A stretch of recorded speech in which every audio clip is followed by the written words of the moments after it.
Hey folks, let's learn something new about the oil and gas industry. Today's show is where we predict what's going to happen next year in the oil and gas industry. So today's show is top 10 business drivers in oil and gas for 2015. Let's jump right into it.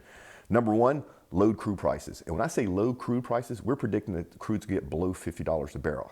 Now, a lot of people don't understand what's going on, and they think that OPEC is trying to punish the U.S. shale players, and that's not it at all. OPEC did nothing. They just didn't cut production. And they're doing it for two very important reasons. Number one, they're sticking a knife in Russia's back while Russia's down because they got really upset over the whole Ukraine thing. Number two is they're punishing the other OPEC members that went rogue, that didn't cut production 8 months ago when they asked them to, like Brazil and Venezuela. So keeping oil below $85 a barrel is destroying Russia's economy, and it's destroying Venezuela and Brazil as well. And so that's what's going on.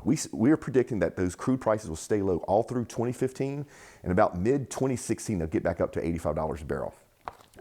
Because of low crude prices, a bunch of things happening. So all the ultra deep water and deep water projects are going to get pushed out because they're expensive. The oil sand projects will get pushed out. And you can see workovers increase. It's much cheaper to go get more oil out of an existing well than to drill a new well. So that in itself is going to be a bunch of business drivers all hinged on the low crude prices. Number two, new geopolitical risk. So you have change in laws in Mexico and Argentina. We're predicting that Venezuela economy is going to collapse completely, and Russia's going to almost collapse. And you have political unrest in both Nigeria and Libya. All of that is new to the oil and gas industry, who's used to having political risk in the Middle East, but not in the rest of the world. Number three, technology. And oh boy, when I say technology, it is everywhere. Big data, digital oil field, cybersecurity, and analytics. All this stuff is being adopted by the oil and gas industry at a record pace so they can be more competitive. Number four, shortage of talent. And we talk about this all the time, the great crew change. But it's to the point now where the oil and gas companies 6 years ago started working with local universities so they could grow talent because they can't find the talent they need anymore. And when I say talent, it's everything from frontline supervisors to welders to management to geologists to accounting people. So we reach out, the oil and gas industry started partnering with colleges to grow that talent. Now we're at the point where we're partnering with high schools, and I'm part of that. So through the Society of Petroleum Engineers, I go teach STEMs, which is science, technology, engineering, mathematics, to my local high school half a day each Friday to help grow that pool of talent.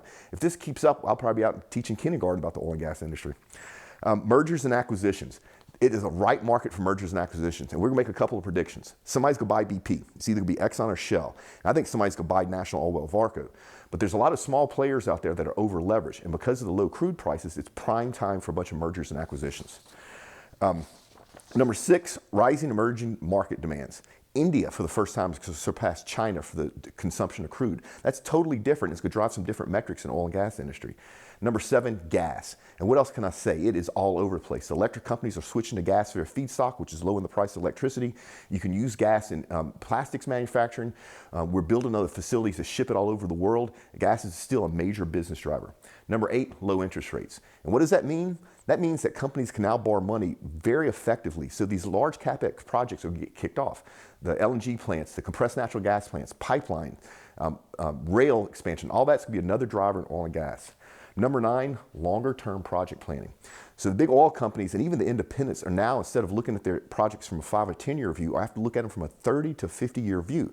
When you're out there getting the ultra deep water projects going, that project alone may take 10 years to actually start production. It may produce for another 40 years. Once again, that's new in the oil and gas industry.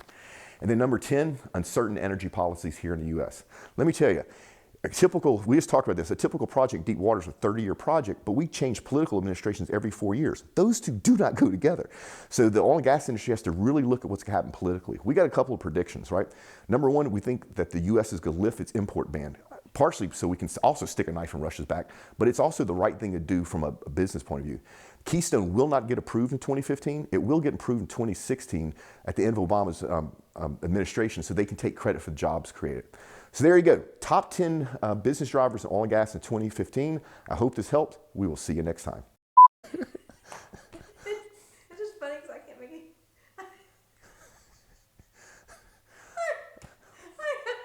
laughing at that.